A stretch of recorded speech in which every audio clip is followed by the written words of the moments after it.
Hello coders, and welcome to How to Fix. In today's video, we'll be focusing on a new bug that you might find challenging to solve. So without further ado, let's dive into today's bug. Now, let's execute code 1 to generate the error and observe what happens. Here's the elucidation and the resolution to the bug.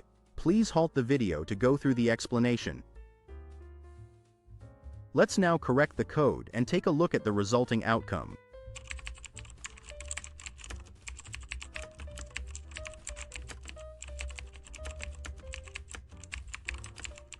And presto, the code works perfectly and our output is just what we anticipated.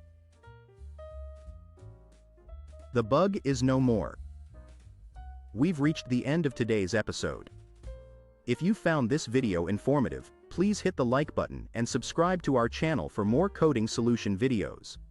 Stay passionate, never stop learning, and enjoy your coding journey.